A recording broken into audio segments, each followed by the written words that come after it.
नमस्कार, स्वागत है आप सभी का मेरे साथ न्यूज़ इंडिया फर्स्ट पर। मैं सोनम चड्ढा आप सभी का स्वागत करती हूँ और इस वक्त मैं मौजूद हूँ ग्राम समाना, जनपद हापुड़ के ग्राम समाना में, जहाँ पर आपने देखा कि प्रधान जी से एक बार मैंने आपको रूबरू कराया था उनके कार्यकाल में कितना हुआ विकास और क्या कुछ था बाकी। तो वहीं आपको बता दूं कि उनके प्रधान पद पर 4.5 साल कंप्लीट हो चुके हैं, कुछ ही महीने बाकी है, इलेक्शन आने वाला है। संबंधित खबर पर पूछेंगे क्या कुछ कार्य बाकी था और अभी तक उनके माध्यम से कितने कार्य करा दिए गए हैं। सबसे पहले स्वागत करूंगी सर अपना आपके चैनल पर। धन्यवाद जी। प्रधान जी, एक बार फिर आपका स्वागत है और जानना चाहेंगे जब जो आपने कार्य कराए थे, लगभग आपका कार्यकाल समाप्त होने वाला है, अभी आपके माध्यम से आपके गांव में कितने कार्य और कराए गए उस वक्त से? जो मेरे 5 साल में मेरे द्वारा जो कार्य कराए गए हैं, मेरे यहाँ सबसे मेन था खेल ग्राउंड, बच्चों के लिए खेलने का ग्राउंड नहीं था। फिर एक हमारे यहाँ पर प्राचीन मंदिर था, शिव मंदिर, जिस पर गाँव के लोग पूजा करने के लिए जाते थे। वहाँ पे जो है रास्ता नहीं था, वो मैंने करा है। और खेलकूद का मैदान था जो बच्चों की सबसे बड़ी समस्या थी उस वक्त, क्या उस पर आपके द्वारा अभी तक कार्य करा दिया गया? हाँ, मेरे द्वारा कार्य कराया गया था और उस पर जो बच्चे खेलते हैं वजह क्रिकेट वगैरह, और जो रास्ता मैंने मंदिर वाला कराया था, लोग उधर से इस बार पहली बार 5 साल में जो हमारे जो डाक कावड़ मंदिर के आगे पहुंची है और सभी भक्त जो है बड़ी प्रेम भाव से धूमधाम से कावड़ चढ़ाई लोगों ने। प्राचीन मंदिर था जो पहले रास्ता घूम के जाता था उस मंदिर तक, अभी जो आपने रास्ता दिया है वो किस तरीके से दिया, किस जगह पर दिया है? वो रास्ता क्या, दोनों गांवों के लिए एक जटिल समस्या थी कावड़ चढ़ाने के लिए। एक 6 फुट की गली थी जिसमें कावड़ लेकर निकलना बहुत बड़ी चुनौती थी कावड़ को चढ़ाने के लिए, तो वहाँ से लोग निकल नहीं पाते थे। और दोनों गांवों का प्रयास था कि हमारा भोले बाबा का जो प्राचीन मंदिर है उसको उन लोगों ने, दोनों गांवों ने सपोर्ट करके भव्य बनाया है। और रास्ते की जिम्मेदारी जो है मैंने ली थी भोले बाबा की कृपा से, और मैंने उस रास्ते को जो है तालाब के बीचों बीच भोले बाबा की कृपा से और अपने गाँव वासियों के प्यार से मैंने उसको जो है निकाल दिया। और मैं तो ये कहूँगा मेरा सबसे बड़ा जो कार्य था यही था। तो गांव वालों को तो आपको सहयोग और प्यार भरपूर मिल रहा होगा? गांव वालों का मुझको भी प्यार और सहयोग मेरे परिवार के साथ पहले से ही है। 15 साल मैंने इस गांव में राजनीति करी है, मेरे पिताजी प्रधान रहे हैं इस गांव के, तो गांव का प्यार इतना मिला है कि मैं जीवन में भी इस गांव का ऋण नहीं उतर पाऊंगा, या मेरा परिवार। और उम्मीद मुझे यही है कि आने वाले 2026 का जो चुनाव है, गांव के प्यार और उनके आशीर्वाद से जो भी चुनाव की फाइट होगी वो मेरे से होगी, मुझे इतनी उम्मीद है। और गांव का प्यार मेरे साथ इसी तरह बना रहेगा और मुझे उम्मीद है, और मेरा गांव मेरी उम्मीद को कभी नहीं तोड़ने देगा। अच्छा, अभी तक आपके माध्यम से जो आपका कार्यकाल था 4.5 साल पूरे हो चुके हैं और कुछ ही महीने बाकी है, क्या अब भी आपके माध्यम से गाँव में कुछ कार्य चल रहे हैं? हाँ, मेरे गाँव में कुछ लाइट की समस्या थी, जहाँ आज तक कभी खंभे नहीं थे, तो वहाँ तारों का जाल था। मैंने वहाँ पे कार्य चालू करवा दिया है। गांव में जो खंभे गड़ रहे हैं, कुछ समस्या रह गई हैं जिनको मैं जल्दी ही चुनाव के 4-5 महीने में ही कवर कर लूँगा। 90% मेरे गांव के जो रास्ते थे वो सारे करा दिए, कंप्लीट हो चुके हैं, कंप्लीट हो गए हैं। जो मेरे गांव की 4 चौपाल थी वो मैंने कंप्लीट करा दी हैं। जिन चौपालों पर लोग नहीं बैठते थे, आज उन पर बैठ कर चर्चा चलती है चौपालों पर। और मेरी कुछ चौपालें रह गई हैं जिनका मैंने प्रस्ताव कर रखा है, जैसे ही पैसा आएगा, अगर मुझे उम्मीद है कि मेरे टाइम में ही वो भी हो जाएंगी। और रास्ते जो गाँव के बिल्कुल बेकार थे वो मैंने RCC कराए, मैंने इंटरलॉकिंग नहीं RCC कराए हैं। और जो रास्ते कराए हैं, आज उधर मोहल्ले में साफ़ सफाई बहुत अच्छी है और लोग भी खुश हैं। खुश है? हाँ। चुनाव आने वाला है, कार्यकाल समाप्त होने वाला है, चुनाव में किस तरीके से आपकी रणनीति रहने वाली है? क्या आने वाले टाइम में फिर आप दावेदारी भरेंगे?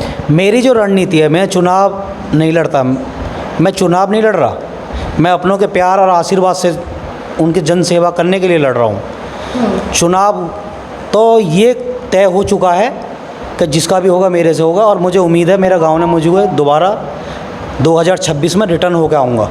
अच्छा अमित जी, आप कह रहे हैं बार बार कि चुनाव मेरे से होगा, चुनाव मुझसे लड़ा जाएगा, अपना कॉम्पिट किसको मानते हैं, कौन आपको टक्कर दे सकता है? देखो जी, कॉम्पैट की है कि ये चुनावी मैदान है, लेकिन मुझे इतनी पता है कि मेरे पापा के द्वारा जो कार्य कराए गए इस गांव में, और मेरा जो अथक प्रयास रहा है, क्योंकि जो मेरे आज भी मेरे गांव वाले लोग मेरे साथ जुड़े हुए हैं, वो जो सैलाब है ना मेरा बढ़ता गया है, घटता नहीं गया। और मैंने कभी गांव में जातिवाद की राजनीति नहीं करी, मेरे में शांति प्रिय है। गांव में झगड़े नहीं होते, पार्टीबाजी नहीं होती, गांव में पुलिस की लूट नहीं होने दी, गांव में शांति प्रिय जितने भी प्रयास रहे गांव में, झगड़े भी हुए तो फैसले ही कराएं। मैंने पक्ष विपक्ष किसी को नहीं, मैंने एक धारा पर बिल्कुल लेकर चलाऊँ गाँव को। परिवार की तरह आपने साधा है। हाँ, मेरा एक परिवार है और मेरे परिवार में सभी जाति हैं। मेरे मोमडन भाई भी हैं, मेरे जाटव भाई भी हैं, मेरे वाल्मीकि समाज भी हैं, मेरे कोली समाज भी हैं, मेरे वर्मा परिवार भी हैं। सबको एक निगाह से लेकर चलें, सब समाज के साथ चलाऊँ बिल्कुल, और उनकी जो ताकत और प्यार मेरे साथ है उसी से मैं मजबूत हूँ। अच्छा, अभी तक तो आपने अपने कार्यकाल में ऑलमोस्ट कार्य करा दिए गए हैं। अगर आप दोबारा इलेक्शन होता है, जीत कर आते हैं, तो आप अपनी सबसे बड़ी चुनौती क्या मान रहे हैं, और गाँव वासियों को ऐसी क्या नई सौगात मिलने वाली है आपके माध्यम से? अब क्या, अगर मैं इस बार चुनाव जीतता हूँ तो 2026 में सबसे पहले मेरी जो प्राचीन मंदिर भोले बाबा का जो मैंने रास्ता बनाया है उस पर आरसीसी 15 फुट चौड़ी रास्ता बनाऊंगा और उस पर लाइटिंग कराऊंगा दोनों तरफ, और उसके जो दोनों तरफ तालाब है उनका सौंदर्यीकरण करा के, सबसे मेन तो मेरा ये रहेगा। फिर उसके बाद में जो मैंने अपना खेल मैदान बनाया है अपने ग्राउंड में, उसमें घास और लाइटिंग का उसमें कार्य कराऊंगा। सबसे मेन जो 2 काम रहेंगे मेरे ये। और उसके बाद में जो गाँव के A to Z किसी भी खानदान का जो गली हैं, जो इंटरलॉक हैं या क्षतिग्रस्त हो गई हैं, पूरे गांव का संकल्प ले रहा हूँ। एक गली 2026 में अगर मैं प्रधान बना तो बिना आरसीसी के रहेगी नहीं। मुझे इतनी उम्मीद है अपने ऊपर।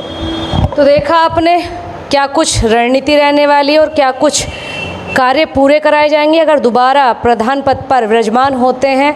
अपनी जनता से और अपने गाँव वासियों से क्या कुछ कहना चाहेंगे? अपने गांव वालों से मैं यही कहूँगा, ऐसे प्रत्याशी को जो चुनो जो आपकी सुने, आपके बीच में रहे। ऐसे को नहीं जो तुम्हारी जनरेशन को शराब पिलावे, आपके झगड़े को दलाली का अड्डा बनावे और गांव में शांति भंग करे। जो ऐसे प्रत्याशी हों, मैं आप उनसे 10 बात भी कहें तो आपकी वो सुने, समझें और आपके साथ खड़े रहें। और गाँव में ऐसे प्रत्याशी को ही मौका देना चाहिए जिससे गाँव की शांति बनी रहे। ताकतवर आदमी को मत ताकतवर तो गांव की जनता को परेशान करे।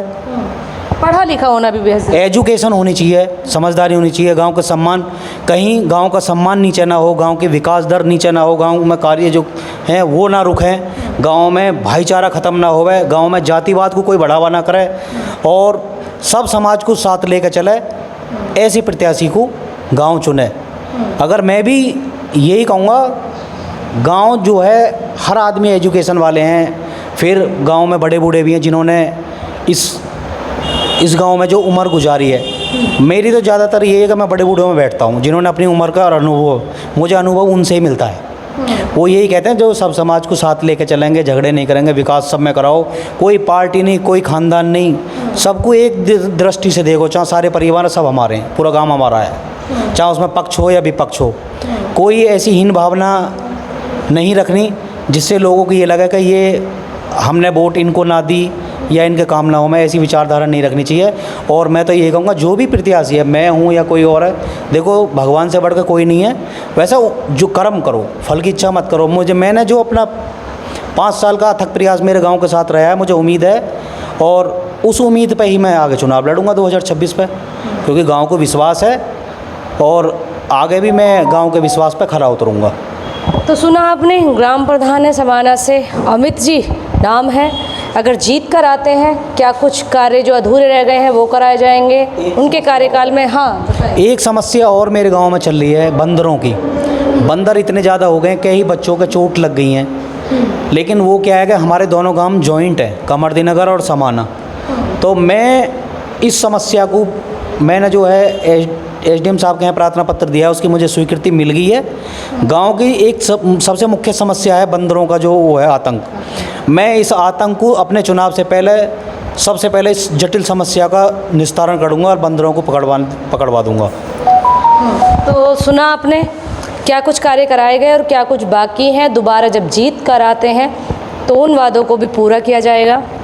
फिलहाल अभी तक इस खबर में इतना ही, फिर होगी आपसे मुलाकात ऐसे ही किसी अन्य दूसरे चेहरे के साथ, ग्राम प्रधान के साथ करूंगी वार्ता और दिखाऊंगी उनके कार्यकाल में कितना हुआ विकास और क्या कुछ है बाकी, और जीत कर आते हैं तो क्या कुछ रणनीति होने वाली है इस चुनाव में।